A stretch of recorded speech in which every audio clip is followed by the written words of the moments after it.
Alrighty, how you doing today, guys? I hope you're doing well. Yeah, it's a beautiful Saturday here today. I think we're supposed to get to about 2 degrees or something. Anyways, it's already sunny, so I'm like, oh, thank goodness. I wouldn't say maybe I'm not going to call it a saving grace or whatever, but Rob messaged me earlier on this morning, just saying that he couldn't make it for our game day today because he's not feeling too well. And gosh, I don't know. Well, part of me is like, I've got so much I would love to chit chat about with you guys. There's just been so much going on this week, and even though I still want to keep, I always want to aim for a 1 hour show. I mean, I'm like, okay, if we go over a little bit, I'm not going to freak out or something. But there are some things that. Oh, good morning, Meandering Mike. I hope you're doing super great. Like I was mentioning, that. Yeah, Rob said that he couldn't make it for game day today, so and there's just so much to talk about. Originally, I was going to collate all, like put all the little videos that I made yesterday with Zoe at the Canadian War Museum, and I was like, oh, it's gonna take me flipping forever. And then I was thinking, okay, excuse me, maybe I'll just. There's like 16 videos, and I was like, okay, maybe I'll do 16, put 16 videos up to YouTube, but then that'll drive everybody nuts if they, with their notification stuff, and it's like, what the hell's going on? So I thought, well, let's kind of kill two birds with one stone. So I hope you guys don't mind, but we're still going to do a lot of the stuff. I still want to talk about submarines. I still want to talk about Neuve Chapelle. The reason being, well, obviously I did say that I wanted to talk about submarines with you guys, but I think I mentioned in a previous post this week that two of my colleagues threw me. Good morning, William Arends from Kitchener, Ontario, Canada. Still cold but sunny. Yes, I hope you get what we're getting this afternoon. I heard we're getting about 2 degrees, and I think partially cloudy, but hopefully enough sun for I can stick my neck out and stare at some of those books, because before I start, I'm gonna have to tell you guys, this book is giving me the willies. It's so valuable to me. I'm like, oh my god, it's this one. So I'm telling you, if you guys can find this somewhere, if I see a second copy when I go back to that used bookstore, because I'm telling you, that's basically where I'll be spending the majority of my money. It's just ridiculous. It felt like I was in a private little library, but you could buy the books and leave. It was just crazy. It's this book here, The First World War Atlas by Martin Gilbert. This book, I would have paid $100 for this and not even blinked. I just looked at it quickly last night, and the amount of detail is just absurd. I don't even know where to begin. There was one where it showed me the German war aims for East Prussia. So now I can compare it to, the historical, like what was happening and so on and so forth in my own gameplay or whatever. Anyways, I'm like, that's just one right off the bat. Just blew me off the face of the earth. So yeah, I've assembled a bunch of the videos, and hopefully we'll play that. So I don't think we'll be getting into the Calandale thing. I'll start off the trivia now, so that way we can get the ball rolling that way. Yet again, I'm still trying to figure out a nice balance for us for difficulty level for trivia for our knowledge base, and not making it too easy, and then like I said, maybe 2 years from now we can deal with the History Heroes cards, because I'm like, whew. I mean, the only reason why I obviously know the answers for some of them is because I've got the bloody cards in front of me. It doesn't mean, it's like, wow. So that's the way I look at it. Okay, so here's your first. So what we're going to do, or try to do, is I'll give you I'll just list out a battle and see. Remember, you get 1 point for a guess. And then you try to guess the year, and any additional information you can give me, great. And if you can relate it to Der Weltkrieg somehow, that would be better. Like if you could say, hey, that's probably in the Italian front scenario or whatever, that type of thing. So that'd be kind of cool.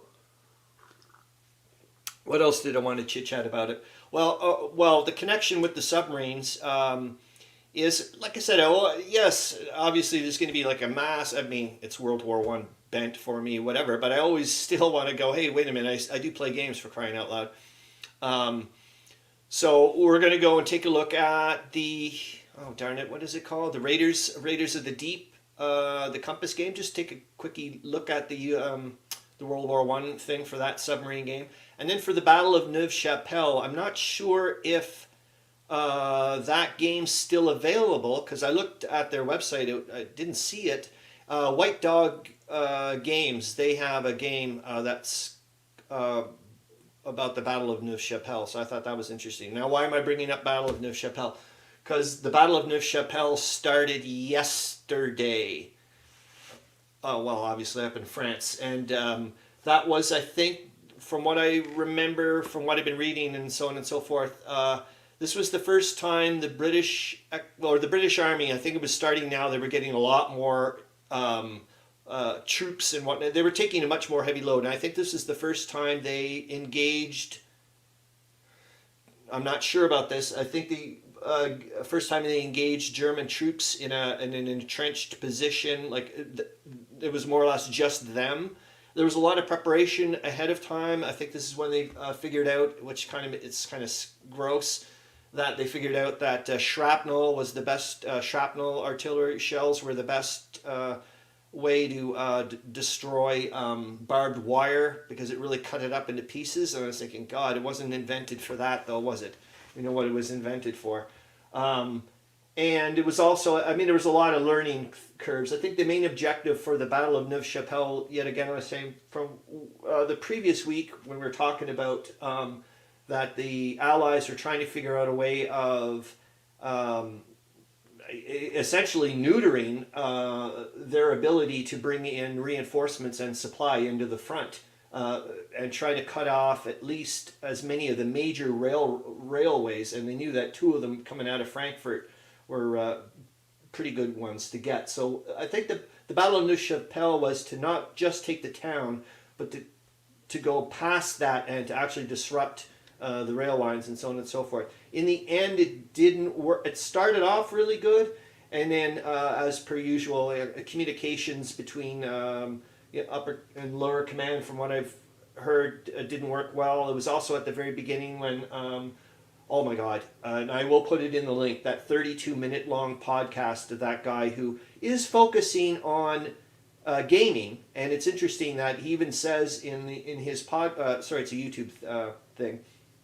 He even says in the, I think I put his link in his channel in a previous one when I lost my marbles when I found his thing.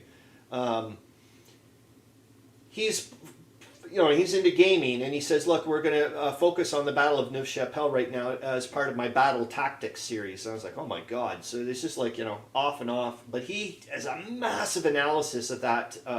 God, that guy knows some stuff. Holy smokes.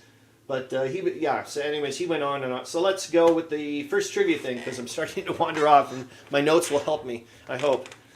So here's the first one. The Somme. There you go. So whoever can, you just guess, for crying out loud. You could say 1812 if you wanted. And I think you guys saw the points. William Arends, you're second place at 15. Meandering Mike's got you at 21, and Charles Latora, you're at 5. So you got a ways to go. All right, so I'm going to I'll start off a little bit while you guys are trying to figure out when the Somme happened, and give me maybe a bit more detail about it. I'll go over my notes here, and it was a bit about the submarine stuff. So that yet again with the nebula stuff, I was telling you about that podcast. I've listened to maybe 3 times that guy's podcast on submarines, and it was just fascinating. I'll give you some of the factoids. Like I said, this isn't going to be a history about submarines. It's just some interesting things that I found out about, and I was like, what the heck? And then we'll, pop on over to the thing. You know what also I thought was kind of neat was earlier in the week, I was like, wow, I just love these connections.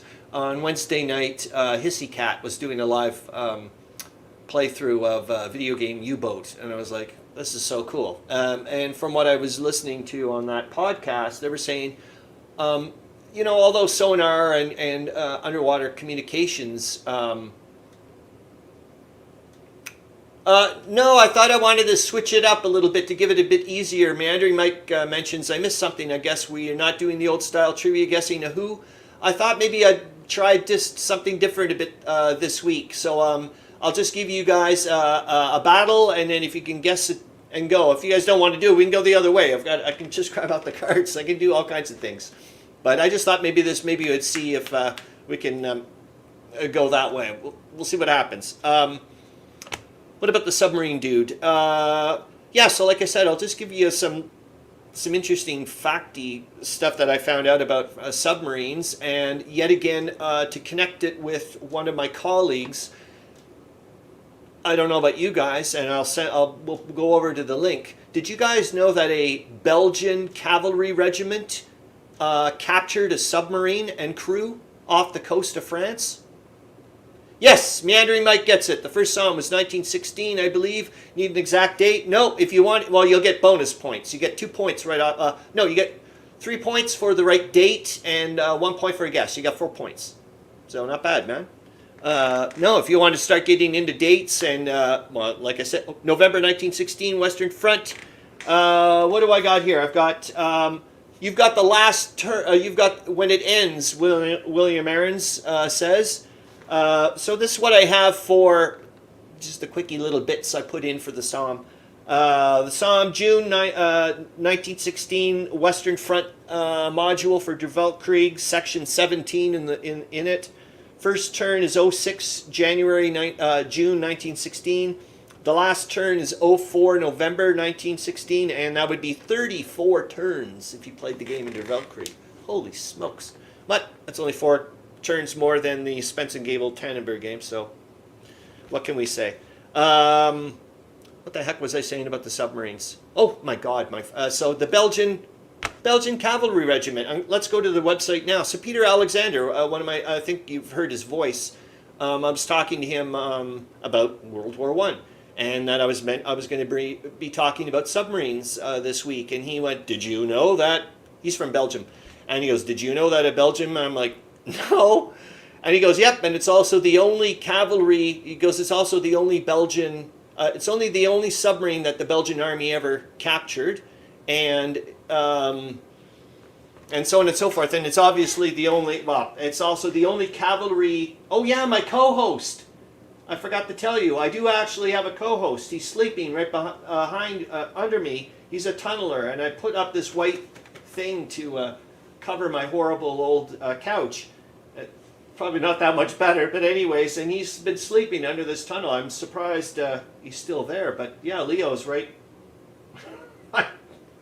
right there. So anyways, hold on, I'm going to go to the website, and so we can just take a quick look at this bizarre thing. So yeah, this cavalry regiment was, so hold on here, I'm just going to go to say that I want to present.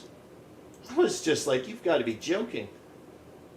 And Microsoft Edge tab, Doctors of the Great War, boink, and boink.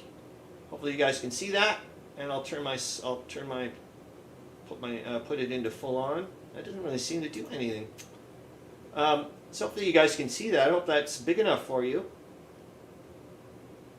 Yeah, it's just when the Belgian cavalry captured a German submarine, and off you go. The 5th Lancers is the cavalry regiment that, of course, this has been translated. It's all in French, so we're going to have a bit bizarre English.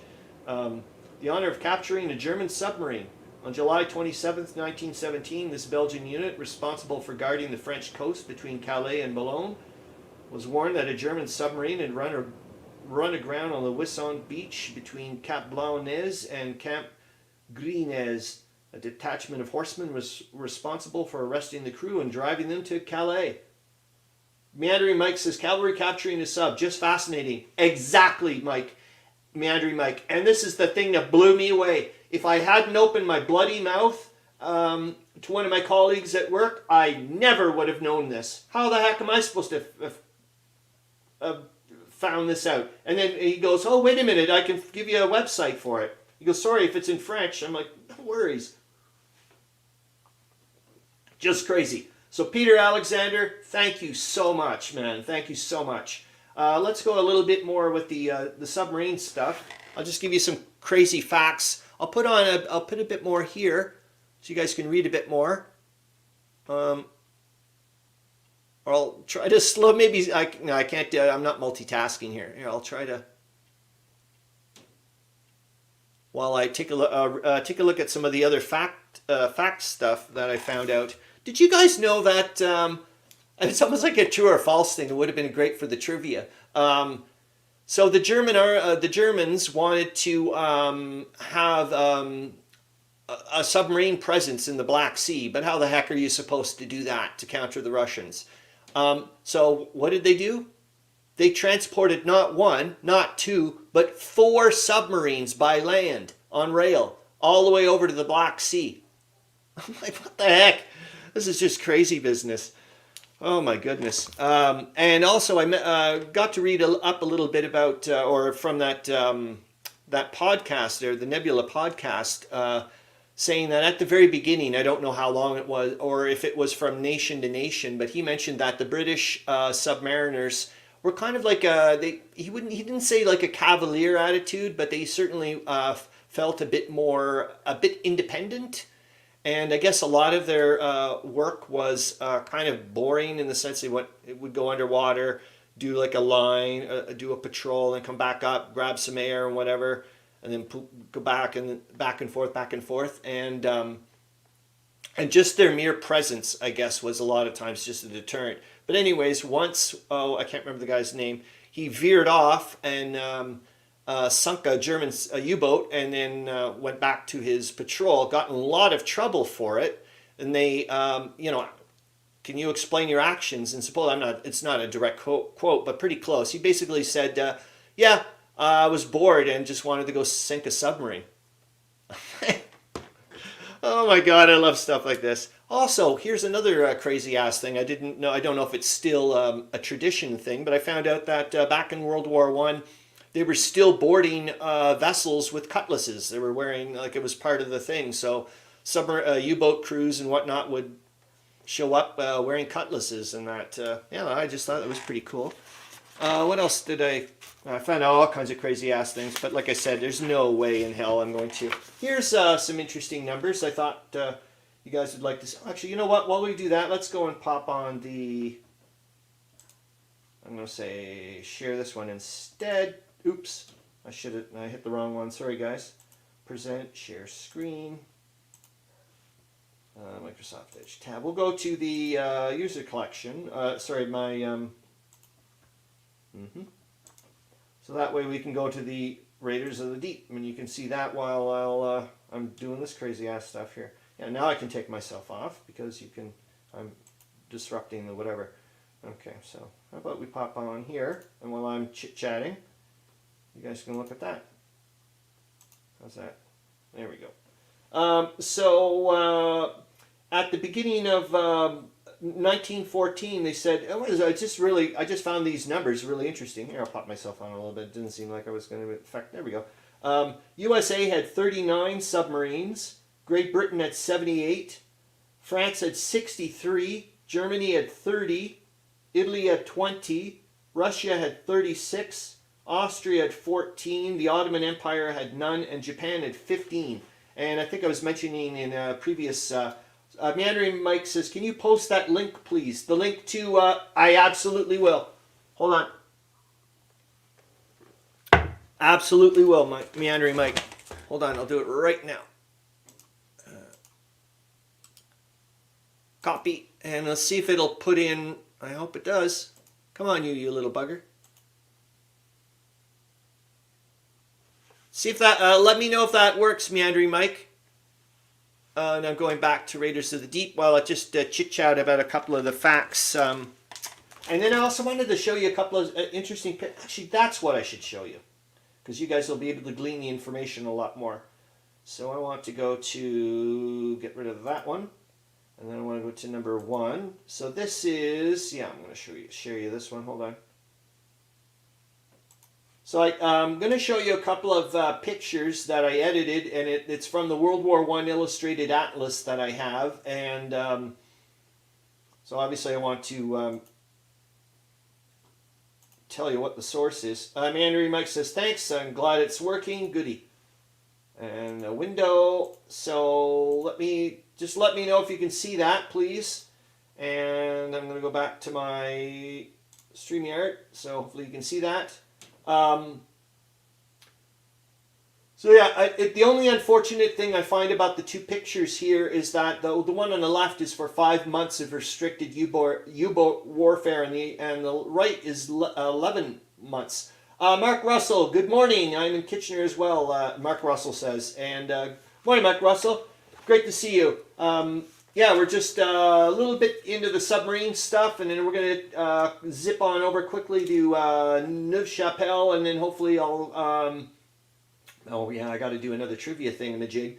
And then we'll go on to my assemblage of 16 videos of at the Canadian War Museum, which was I really had a good time.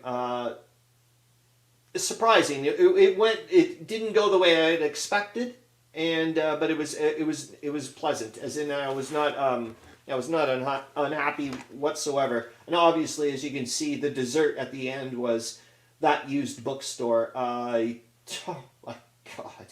And the guy's like, $7 each. I'm like, say what? This is crazy.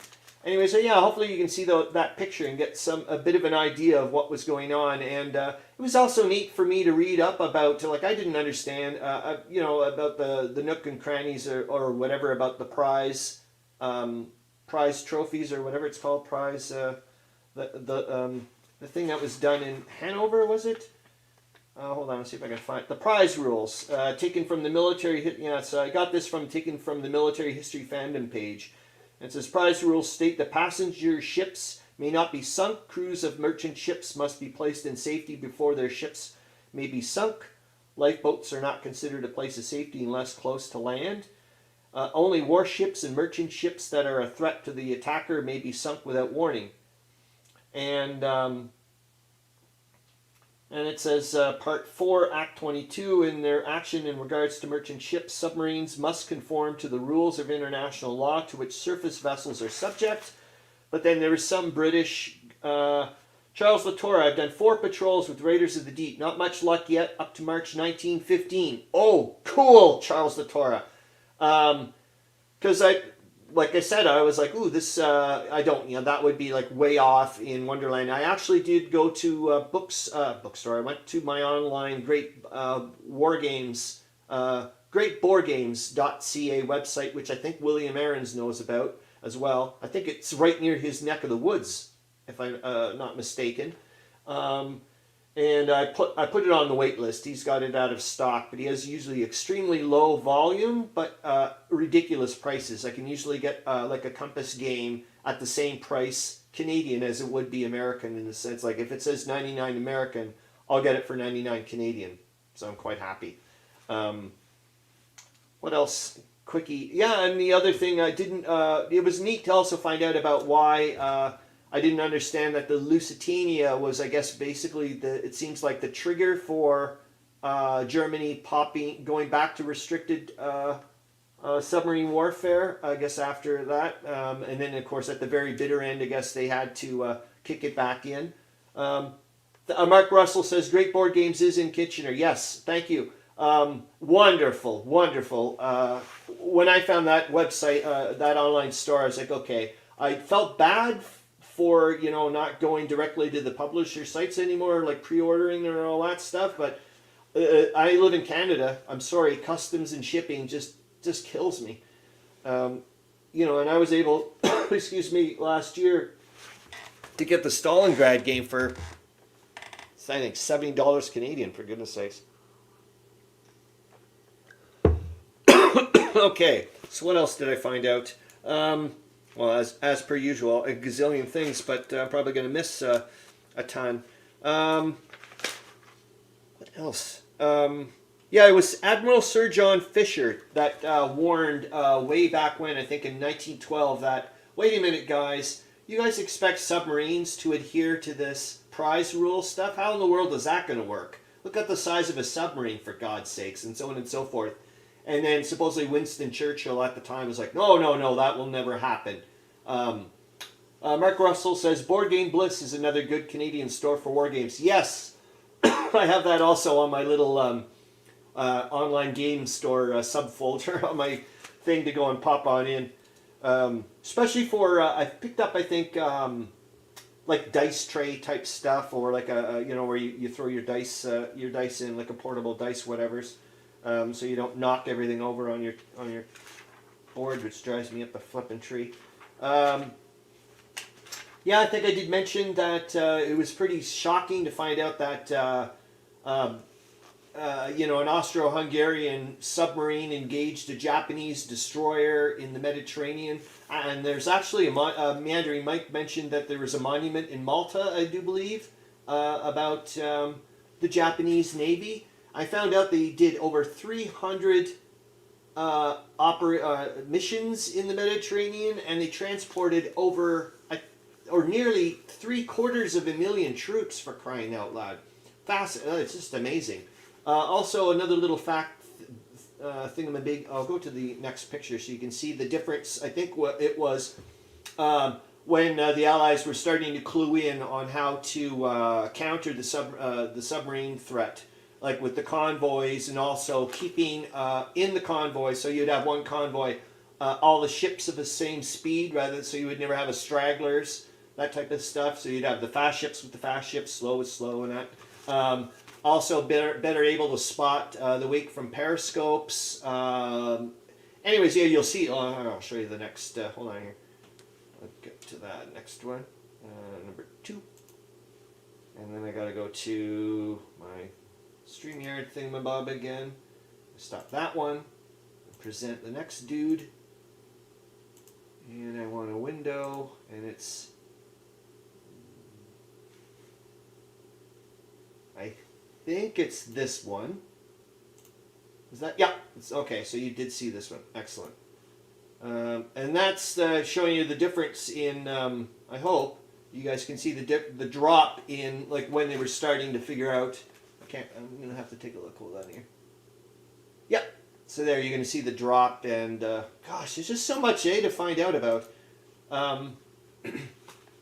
What else can I say? Let's go to the Neuve Chapelle thing, because I want to mention about Doug Brunt. He was my second colleague that I got to chit-chat about, and I was like, oh, we're talking about World War One, and then I mentioned Neuve Chapelle, and he said, oh, I think there was an Indian cavalry regiment or something that was at that battle. I think I visited their monument, and he also mentioned the website, the War Graves Memorial Site or Commission. I think is a great place to go if you want to find out all kinds of information.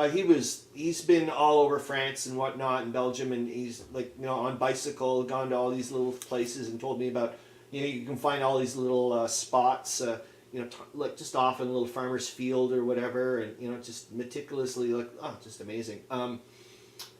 Anyways, also that there were some Newfoundland troops from Newfoundland. Of course, back then they weren't actually part of Canada, so they were still part of the British like proper, whatever, not like us. And so that was kind of neat. And yep, lo and behold, he found it. So I'll just zip on over to that monument, and then we'll go to...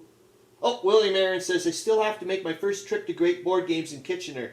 They're only open 3 hours on weekdays, being a warehouse rather than a retail outlet. Thank you, William Arends. I've now found out what it is. I've been trying to figure out, scratch my head about what exactly is this store, in a way. Meandering Mike says, aha, the Bengal Lancers of Neuve Chapelle. That's it. You got it. Bingo. You should get bonus points just for even... doing something like that. Well, you will. Anyways, I'll pop on the website for them. There we go. And then I'm going to stop that screen, and then I'm going to present those guys. Microsoft Edge tab. Nope, wrong one, Chris. There we go. So this is the one... there, and hopefully you can see that. So this is Doug Brunch sent me this link after mentioning. The hell is this thing here in the middle here? Get away from me, you freak! Why am I getting this? Oh, I have to get away from it. Okay, good. So there's the monument he's actually been to. So I thought it was pretty neat. Mark, Charles Latora, Mark, yes, saw that, but I like to start as early as possible to get a complete feel of the game. William Arends mentions I'm not really sure, but yet again, not the best with reading comments and figuring it out either. But he's been there, so I thought, wow. There we go. So just on and on and on and on. Oh yes, and let's go to the. We'll go back and I'll show you the game that's related to the New Chapelle, and then I'll pop on my my video thing. Hopefully, and you guys will enjoy it. I hope. And then I got to go to this one, and then I say share this tab instead, and then we're going to go back to that, and then I go back to my profile or my collection, correct? And it'll show me my recent thingamabobs. Yep.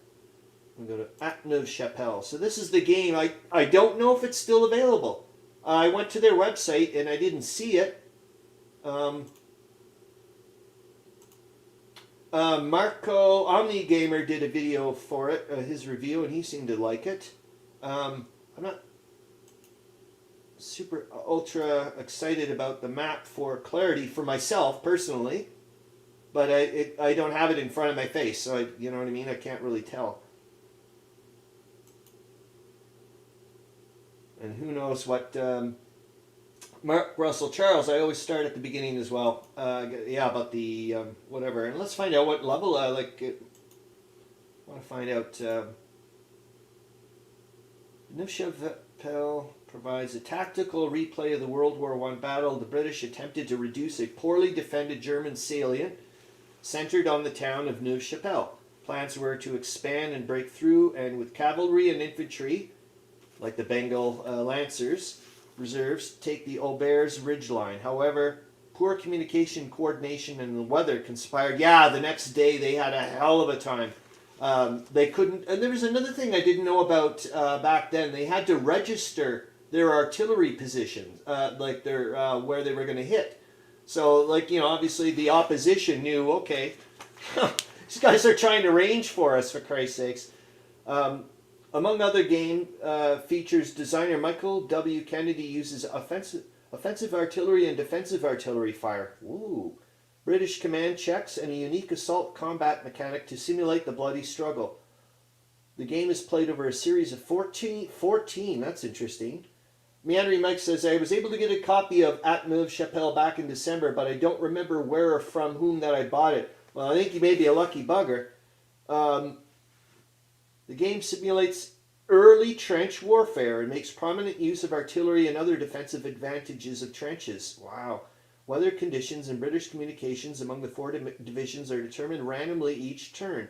Yeah, I was fascinated. Like I said, I'll put the link in again for that guy's 32-minute YouTube thing. And yet, like I said, he's using New Chapelle as an example for battlefield tactics, the evolution of battlefield tactics for wargaming and so on and so forth. So it's, you know, all these little connections. But he is just off the charts with his, well, first of all, amazing presentation. His graphic, he's done such good production. Like his production work is just off the, like I said, off the charts. And he knows, you can tell he knows his stuff. You're just like, he just demands, like, you know, I'm like, ooh. Okay, so that's it. I'm going to pop on my thingamabob, and we'll see how that works. We'll do one more trivia thingamajig. And I didn't want to be a sneaky bugger, but I could have been a sneaky bugger. But I was like, no, just be mellow.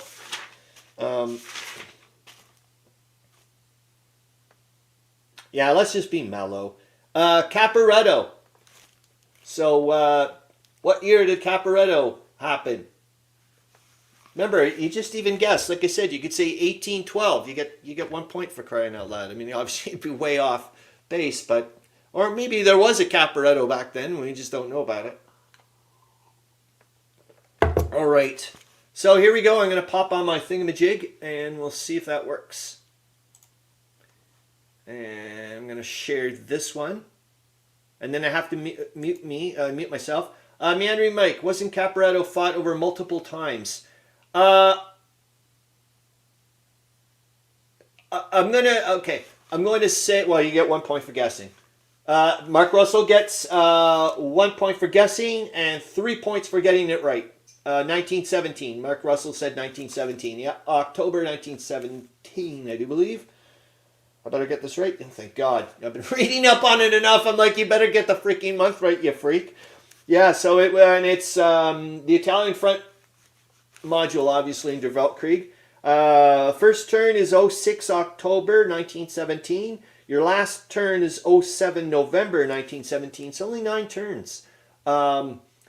Yeah, Meandering Mike, I guess I was being specific. I mean, you can, like I said, you could also say that Caporetto is technically the 12th battle of the Isonzo, that type of thing. So that's the way I was going with it, in that everybody always says Caporetto, they think of that one where, the Austro-Hungarians and the Germans combined to just basically wipe out the Italians all the way to the Piave River, and it's like you're getting effing close to Venice, I do believe.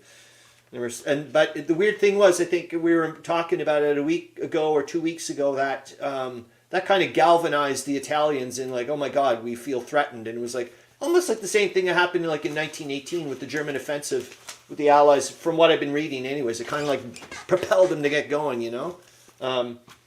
Anyways, let's go on with that. So you guys can see that? All right, I'm going to shut up because we need to let that talk, and away we go. And I'll put it on giant size. All right, and then I'm going to, hold on, it'll just take a second. I got to mute me.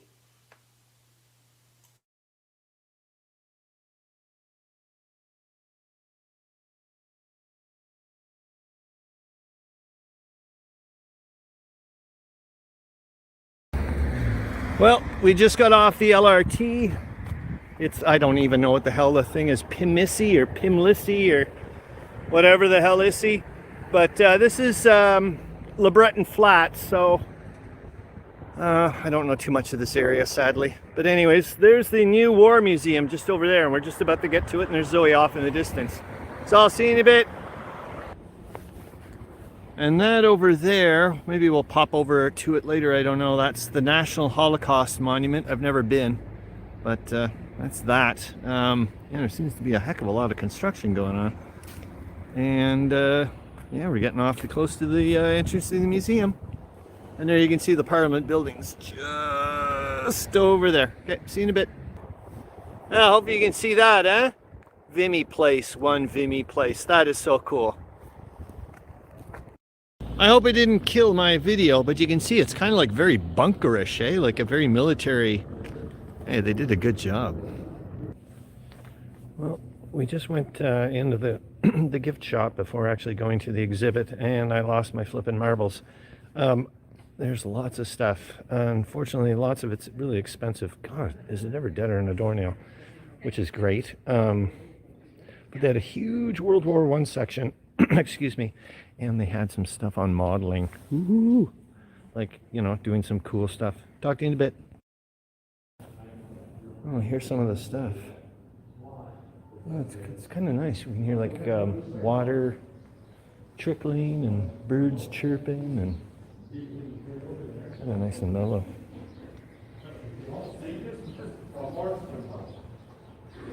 And there we go. And what does it say about him? He was invited to join the Canadian War Memorials Fund, created by multimillionaire press baron Max Aiken. I had no idea. Neat. Okay, hold on.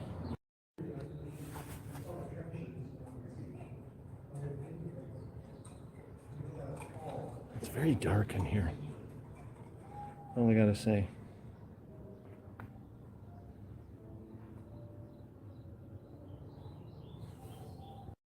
I really like this one. Kind of reminds me of Ferdinand. Hope you can read this. I'll try to stay out of the shadow. It's basically just saying that this work never got finished, so hopefully I'll show it to you guys and you can see his grid work, and you can see, we're saying like how he did his things. Hopefully you can see the grid pattern there. I'll try to zoom in. What am I thinking? There we go. You can see the grid work. There we go. I'll zoom back out.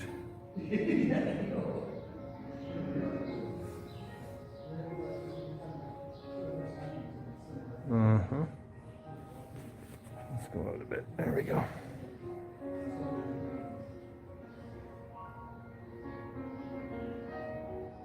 Neat. I'm still, I'm going to go back to the one I really like. Hold on. I'm going to show you why. All those buildings in the back just look totally cool. And I just really like this one. He was saying here that, read it. There we go. Probably one of the best and most profitable deals I ever made in my life was when I bought a cow as a model for 14 pounds. To my mind, a cow, although perhaps not as romantic and beautiful an animal as the horse, is a better subject for the artist. They're saying here that this painting actually says Munnings painted the Fort Garry horse on a cold day in early March. One group of troopers posed on their horses for a period and was then replaced by another. Munnings later recalled that the excitement of the troopers who could see themselves materialize on the canvas. I had no idea that's how a lot of these things were done. This one's pretty amazing too, isn't it? I mean, look at how much of the skyline is taking up that painting. Holy moly. Some more stuff. During the First World War, cavalry was most effective as a mounted infantry and moving rapidly from crisis to crisis, then dismounting to fight on foot. Cavalry charges were rare given the barbed wire and trenches slowed any assault, while rapid fire artillery and machine guns mowed them down, both horses and men. 394 decorations and honors by war's end. Royal Canadian Dragoons. This is a thing about on March 21st, 1918, when the Germans, it says, launched a massive offensive behind a hurricane of shellfire and gas. Fast-moving German infantry units penetrated deep into the Allied lines in a series of battles led by assault troops. This continued until July, when the Germans were halted by tenacious Allied defensive actions. In the face of these sustained enemy operations, the cavalry, including Lord Strathcona's horse, seen here, rode into combat to stabilize the front. Captain S.H. Williams of the Strathconas said of one battle, "There were dead men and horses scattered all over the area." No flipping kidding.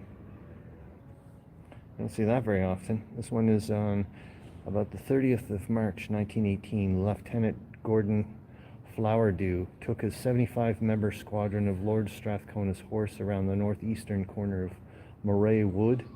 Spotting a large German force in the open, he shouted, "It's a charge, boys, it's a charge." Most of the troopers and their horses were shot down. The survivors crashed through the German lines. Flowerdew was shot in the chest and both thighs and died 2 days later. For his gallant charge, he was posthumously awarded the Victoria Cross, the Commonwealth's highest award for valor. This action and the larger Battle of the Moray Wood helped to slow the German advance on Amiens, a crucial command center for British armies on the Western Front. This one's bringing back some of the injured. Jeez. God, it must be so amazing to be an artist. And this is about Major General Jack Seeley, commander of the Canadian Cavalry Brigade, and wrote that all the Canadians under his command loved the man. That's what Alfred Munnings said about General Seeley. Cool. And this was painted in late January 1918. He posed for an hour, and he was replaced on Warrior by his servant known as Batman, who wore one of the Major General's bare-boned uniforms. Munnings and the Batman had a good laugh as officers and troopers passed by and saluted the Batman on the horse. And this is supposedly, Zoe was saying that it's one of his paintings that he did before the war. Goodness gracious, gosh, is it ever nice looking. And this one, there's another one too. The one on the very left was called a stream bed at Langermount Jura Forest, and the other one is landscape scene from the slopes of the forest of Dreux. Nice. And this is for Jeff. Oh darn it, I can't remember his name. He goes to the counter clipping show quite a bit. Oh darn it. And he constantly, well, I shouldn't say constantly, but he's often mentioned the Canadian Forestry Corps in England. So here you go. Oh darn it, I've almost got his name. I can see it. He's a Canadian. I think he lives in like the Toronto, Hamilton area. Jeff Beegler, Jeff. Oh darn it, I can hear Ardwolf Lair's voice. Jeff Beeler, Jeff, something like that. But anyways, this is for you, dude. Well, you don't even watch my channel. But anyways, it's for you. And more of the soldier loggers. I know. There we go. Most of the soldiers in the Canadian Forestry Corps had worked as lumberjacks before the war. Members of the Corps serving in 101 companies included a large number of French, Canadian, Black, and Indigenous soldiers. They came from all parts of Canada, with many from traditional logging communities in the Ottawa Valley. You're darn right. And British Columbia. We're a logging town. In early 1918, some 300 Russo-Canadians were transferred from fighting units to the Forestry Corps because of fears that they might spread communist ideas among the troops. Records give no indication that these fears were founded. Yep. And there's some more, I think, for Jeff Beeler. I think that's his name. I think I got it finally right. And there we go. That was one kick-ass tree, I can tell you that much. And a bit more here. I'll take a look at some more log cutting stuff. And I think that's about it, guys.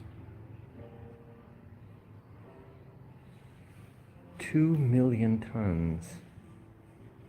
It says it went from 11.6 million tons in 1913 to just 2 million tons in 1918, the work of the Canadian Forestry Corps. British imports the logger. By logging wood themselves, rather than importing it, the British gained precious space for the munitions and food on transport ships from North America. Given the efforts of German U-boats to sink these ships, one soldier wrote that the Canadian Forestry Corps helped to defeat the submarine more surely than a fleet of ships.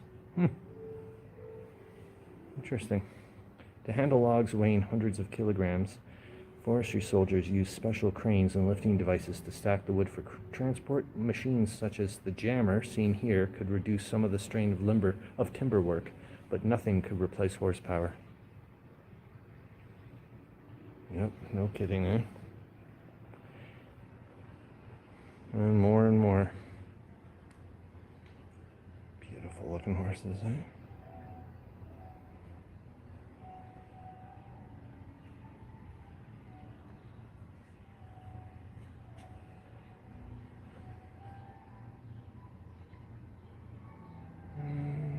Go a little bit more. I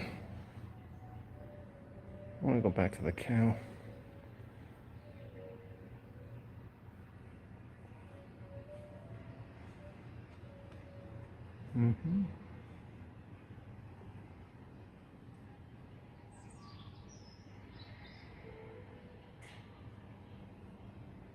What's this one? This is the mill of the 32nd Company, Canadian Forestry Corps in Normandy, France. Cool. Mills such as this cut tens of thousands of wooden boards per day. One forestry company in Europe cut a record-breaking 47,550 meters of board in 10 hours. Holy F. This guy up here is Brigadier Major Jeffrey Brooke. And who's this guy? Count Olivier Deschamps or something, worked as an interpreter for the Canadian Cavalry Brigade. He often complained about the cold French winters, having lived near the Suez Canal before the war. Although Munnings had sketched him wearing his large fur coat, which was rarely washed and carried a rank smell, it is nowhere to be seen in this formal portrait. So here's Hill 70. I keep hearing about this, and I don't know anything about it. And there's a book at it in the gift shop. Maybe I'll pick it up. It says here, the Canadian Corps of 100,000 soldiers, commanded by Canadian-born Sir Arthur Currie, attacked Hill 70 to the north of Lens, France, on August 15, 1917. The Canadians captured and held the hill against 21 enemy counterattacks. Holy Christ! Yeah. Bloody hell. Yeah, and that's like a shrunken down version, obviously, of the monument that's, or memorial thing there that's hanging out in downtown Ottawa. It's right near my work. I go by it a gazillion times. We're in the South Africa to World War I land, but unfortunately I have to deal with, I'm not saying deal with it, but I've got to go through this to get to World War I. I'm so bad. It's pretty funky. Oh yeah, baby. Thought I'd show you that thing. Interesting, isn't it?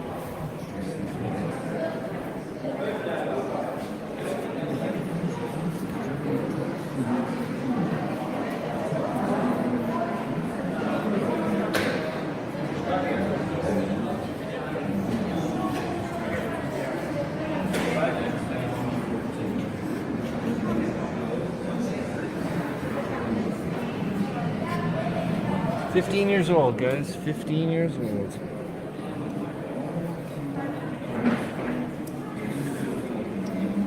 Crazy.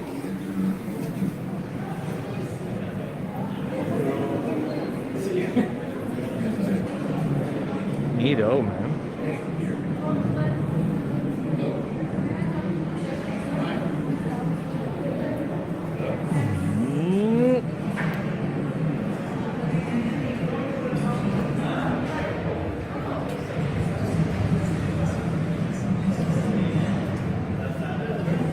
Anxious for battle after months of training. What I was reading was that supposedly Canadians were great soldiers, but terrible trench diggers.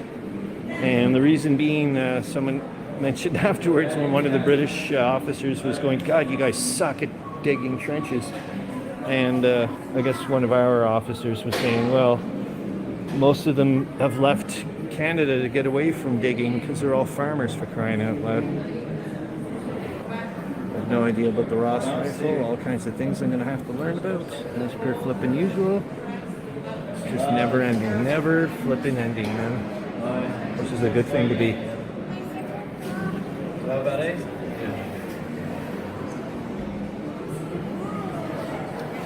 Look at that. Oh yeah, the famous picture. The famous picture, eh?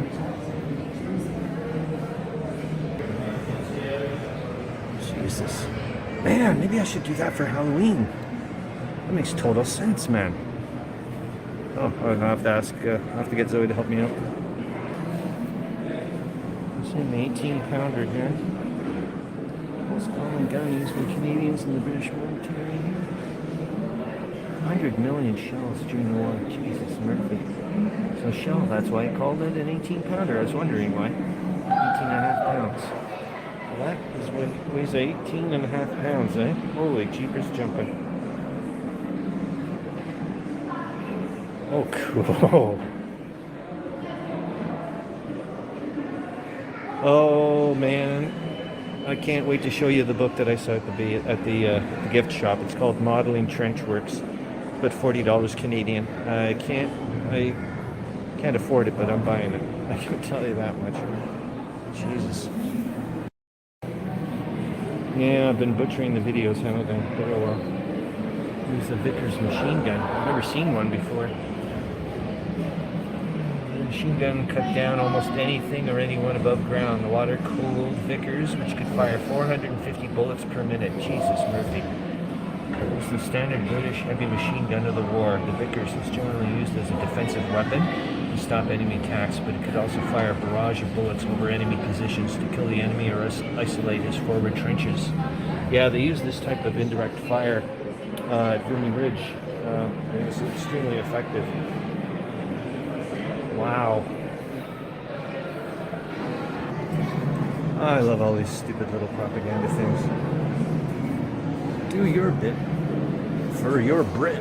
That's what I would have said, but anyways, it's for Canadians, but still, you get the idea. Don't do this to me. Why are you being weird? There we go. Ah, look at that. I hope you can see that. Holy shoot. God almighty, I'd love to play in there. Wow. I don't let other people see it. Oh, no, it's Zoe. I thought somebody wanted to see the trench system. Cool.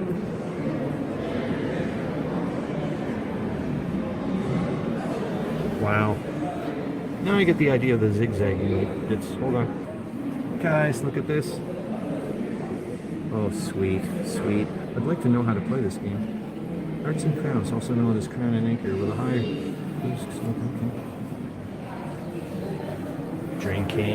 Drinking. The size of that effing thing. Holy F. Soon runs dry. Copper tot is used to dispense rum. Annoyed. Other stuff. Your chocolate.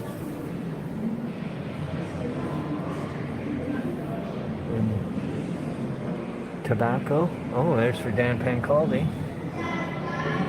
There we go. Oh my God, look at that size of that thing. Awesome.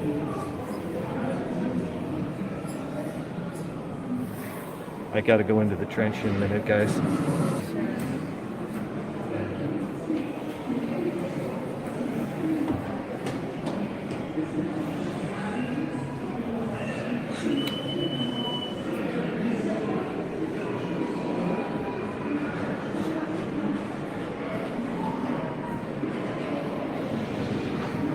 This helmet saved the life of Private William Clyde Anderson. When a German shell exploded nearby, the helmet absorbed the force of a piece of shrapnel. Although wounded in the head, Anderson recovered and returned to the front. He survived the war. So that actual helmet, this one right here. Oh, I love this stuff, man. He looks cool. I like the look of it. Don't you? It's like effeminate, and I like it. Like Highlander look. But think about if it's easy to move. Yep, absolutely, man. Some crazy ass stuff here, eh? Holy moly. Holy shit, look at the size of this thing. This is the Lewis machine gun.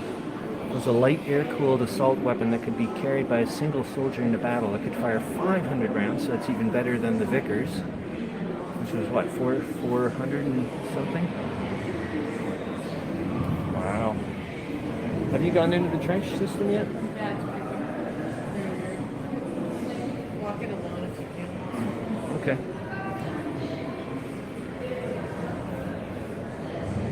Well, look at that. That's a dagger and a half. Holy Jesus, Murphy. I've actually fired a Luger. My grandfather had one.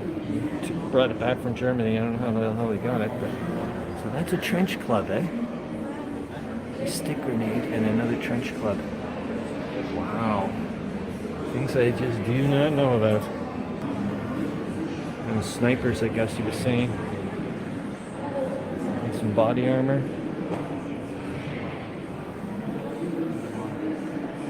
Pretty nifty.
kind of gun is this? Jesus. What the hell is this thing?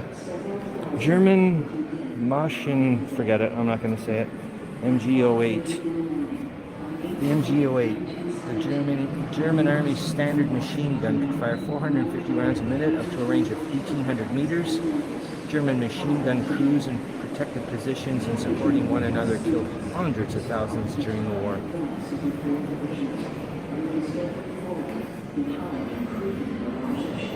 Wow, this is impressive stuff, guys. So here we go with the beautiful little shrapnel artillery. And I was reading up about shrapnel artillery and when they were preparing for the Battle of Neuve Chapelle and trying to figure out the best way of the best type of artillery shells to use to wipe out the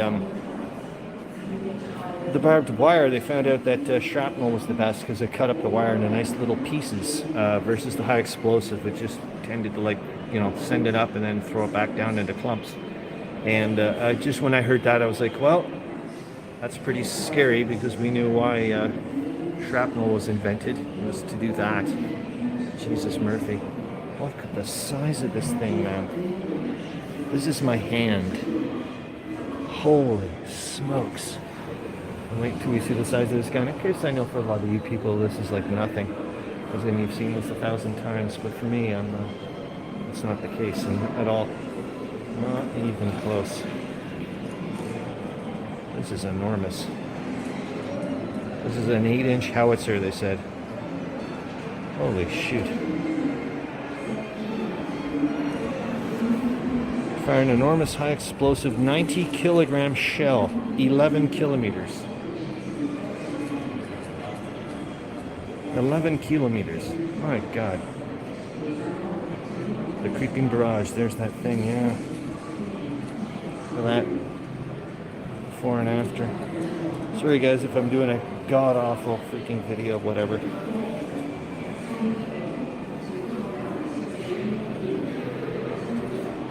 Holy shoot.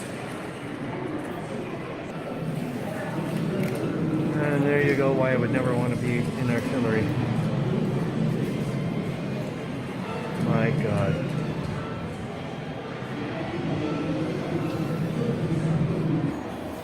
This is all about Billy Bishop.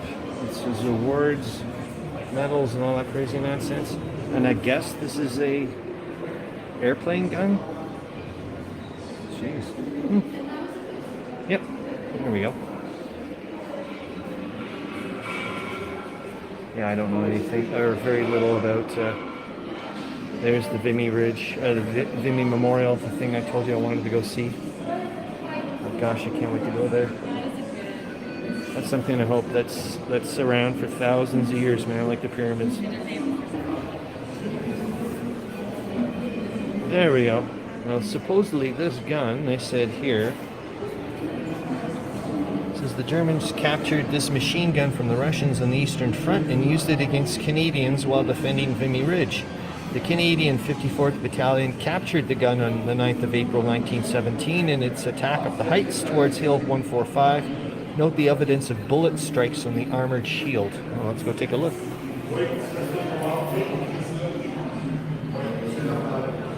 If you can really see it.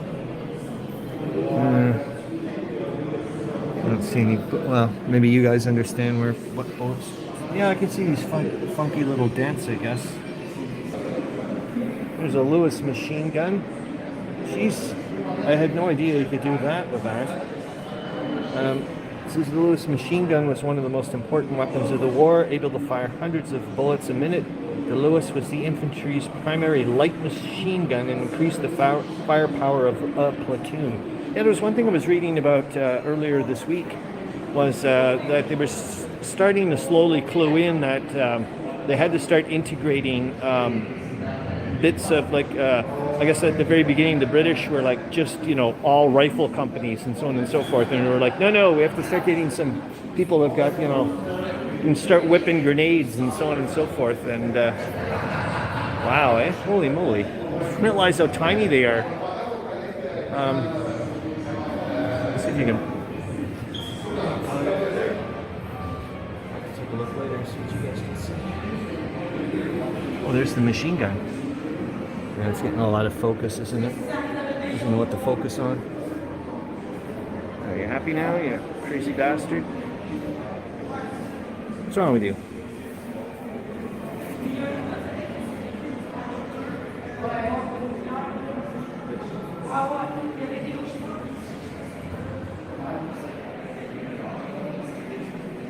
Oh, more stuff. William Barker, VC.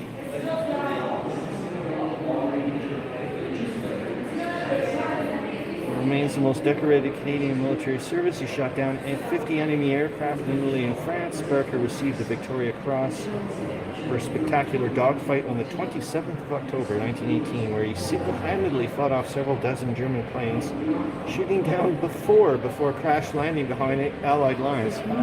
Jesus H. And he seems like Mr. Cool as a cucumber. Holy moly. Wow.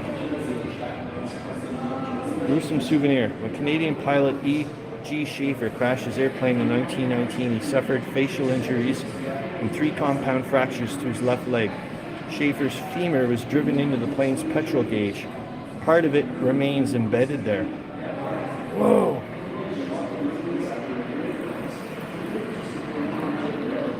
Let's see what...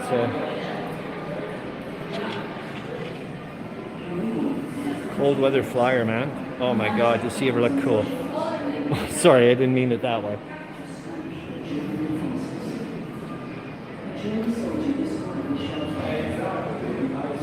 Oh, that's it. That's here. The high explosive bombs. Yeah, I just never knew that there was all these crazy things about that photo. There's a camera.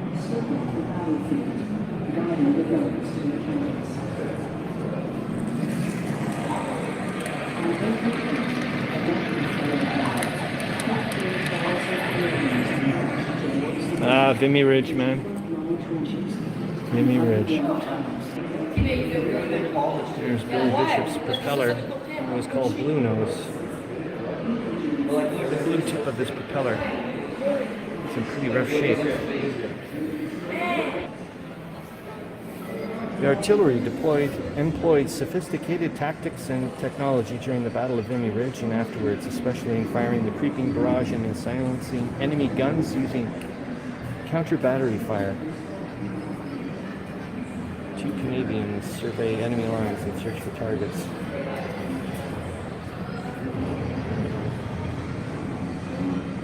Look at that, eh?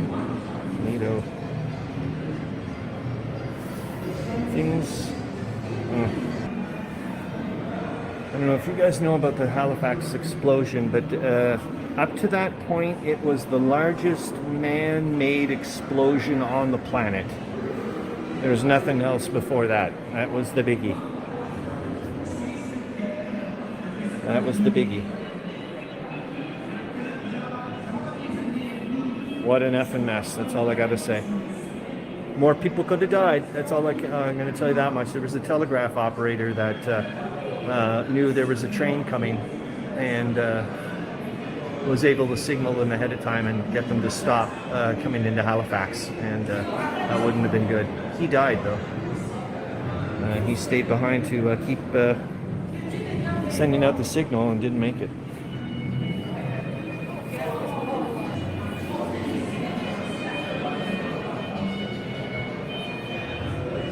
Doll and khaki, my goodness.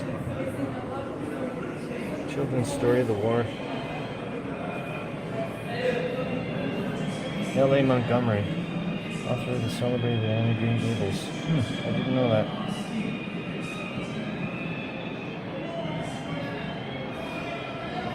Ooh. This clock was made by the famous Canadian-based Arthur Pigeonneau Clock Company, I guess, established in Berlin, Ontario in 1904. Anti-German sentiment during the First World War resulted in a referendum in 1916, and the town's name was changed from Berlin to Kitchener. Yeah, that happened quite a bit, man. Daddy, what did you do in the Great War? Lost his mind.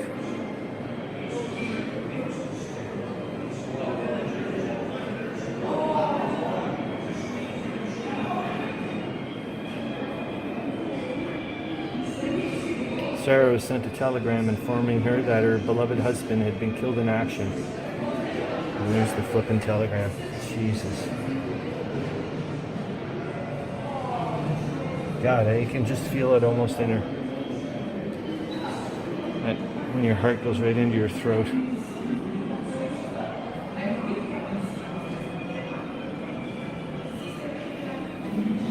It's Howard Rogers to Lawrence Rogers.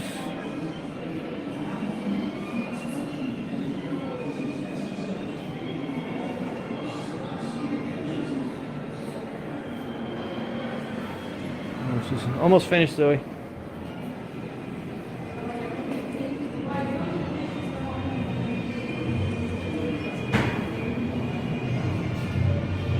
Fine looking uniform, I can tell you that much.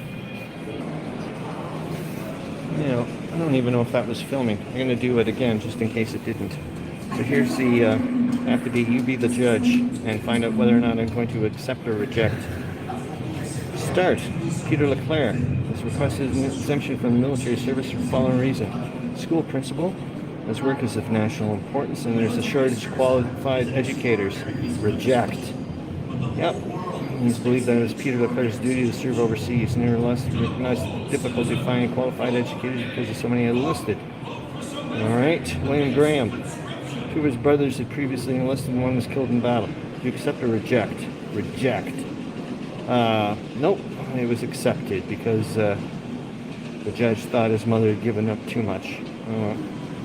I'm not. Oh well. Israel Goyer. Mr. Goyer is requesting an exemption from military service as the farmer's work is of national importance. I'm going to you accept or reject the man's request to stay in Canada? I accept. Yep, darn right. We need food, man. We need food.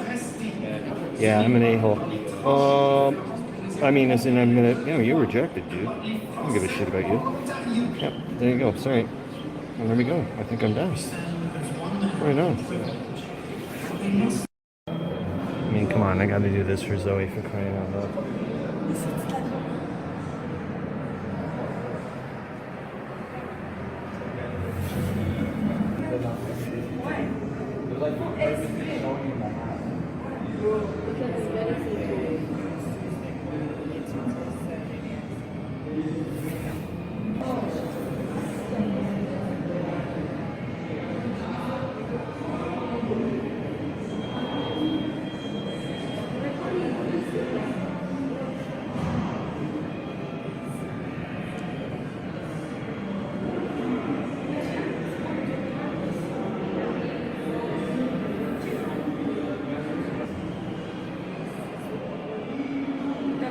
Well, could have been you.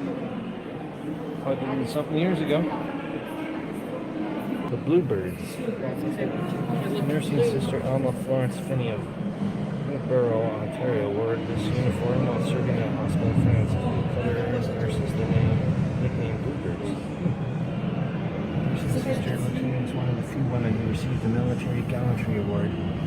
During the war, she won the Military Award in 1918 for staying at her post and caring for wounded soldiers during the German air raid on the Canadian hospital at Étape, France. Wow. Oh, there's a veterinary officer's kit. Holy shoot, who the size that thing?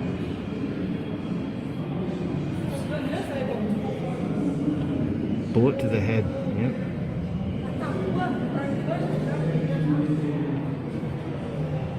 The wounded. There's the percentages, guys. So 32.5% of the time you got hit in the lower extremity, and 40%, nearly 40% of the time you get hit in the upper extremity. Makes sense. Jesus Christ, look at that.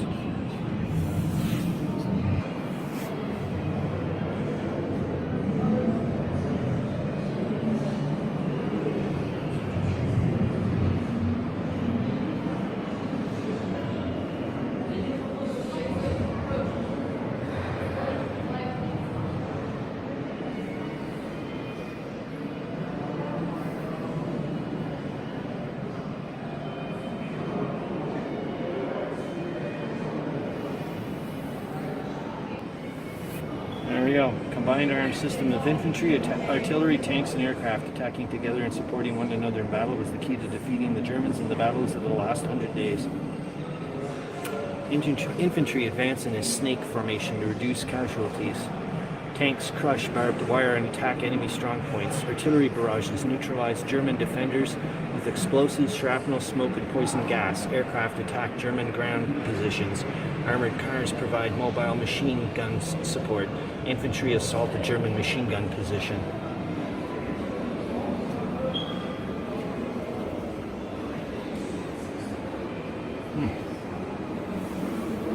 And away we go.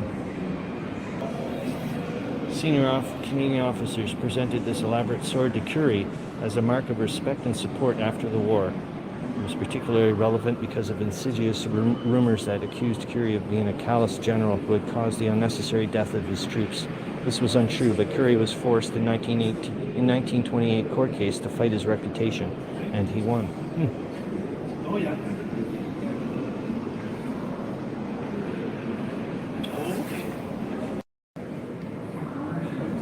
This is an tank split. Oh, just come on, guys. Don't tell me you guys wouldn't want to play with this. Imagine having a job that, oh, by the way, Charles Latora, Meandering Mike, whoever. By the way, this is your job. Get up in the morning and make miniatures for a freaking diorama for a museum. Ah! That would be freaking awesome. Here's another one.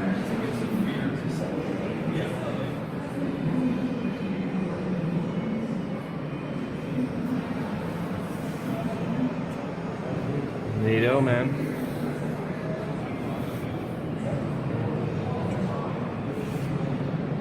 Temporary grave mark for the electric 15th Cavalry Infantry Battalion. Memory of the comrades killed in the attack on 2nd September 1918.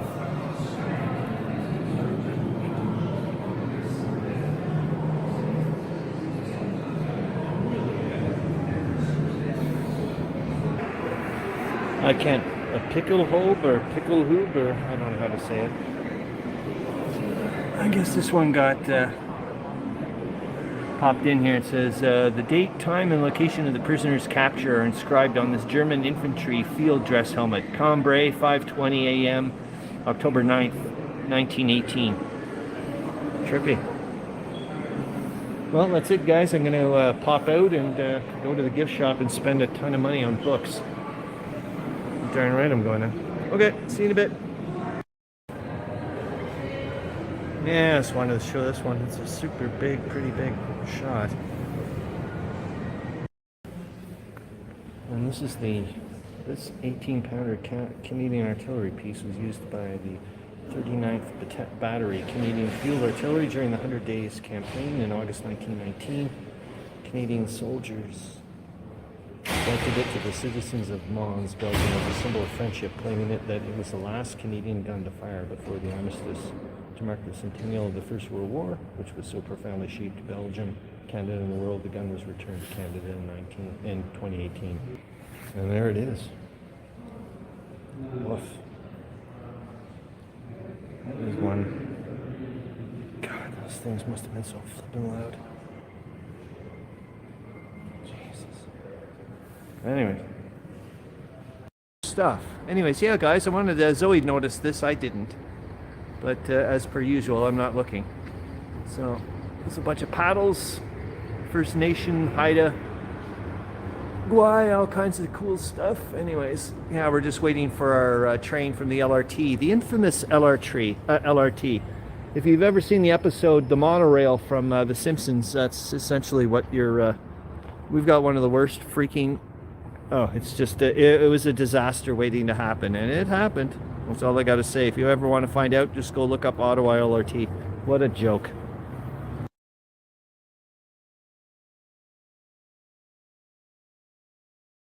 All right, and there we are, guys. So thanks for sticking around for, like, goodness gracious, what, 20 minutes beyond the 1 hour. I hope you guys enjoyed it. You seem to, and I'm glad I brought the mobile phone, obviously, and I think I'm glad I did it the way I did it, in the sense that to incorporate the all those videos into this live stream, so I don't have to drive people nuts with like 16 uploads or something onto the YouTube channel. Mark Russell, thanks. That was great. Thank you. And Mark Russell, what the heck was it that I'm happy about that you mentioned? Darn it, it was way up there. I'll have to look up again in the comments. But you're obviously going to get some bonus, get some points for knowing Caporetto. Charles Latora, thank you so much, man. Yeah, hopefully, yeah, we'll end it now. So you guys, I know, have a zillion other things to do. And then there's the 4 o'clock Eastern time, the war room that you guys like to go to a lot, and so on and so forth. And then at 9 o'clock Eastern time is the Meandering. Mike says, great show. Thank you, sir. And it's obviously, what do you mean? You know what I mean? It's a reflection back and forth. That's why it's awesome. And then I think around 9 o'clock, Not Jay's doing his modeling thing, which is kind of good for me, because I want to ask some questions about this thing here. Remember, I showed it. I want to find out about how to... I'm not much of a model builder. I do miniatures and whatnot, so and I realized, wait a minute, I don't do models, so I don't know what... should I, do I assemble things first and then paint? Anyway, so I'll let them, I'll talk to them as well. And I actually do have to send up, I did a little rinky-dink video of, I've got this, which kind of coincidentally a rinky-dink video for a rinky-dink embossing and die cutting machine that I think may help with gamers make paper terrain and stuff to get some texture and all kinds of crazy stuff. So I'll pop that up soon. I'll see you guys later. I'm going to go and just enjoy gaming and, yeah, just life in general. Thanks so much, guys, and I'll see you later. Bye.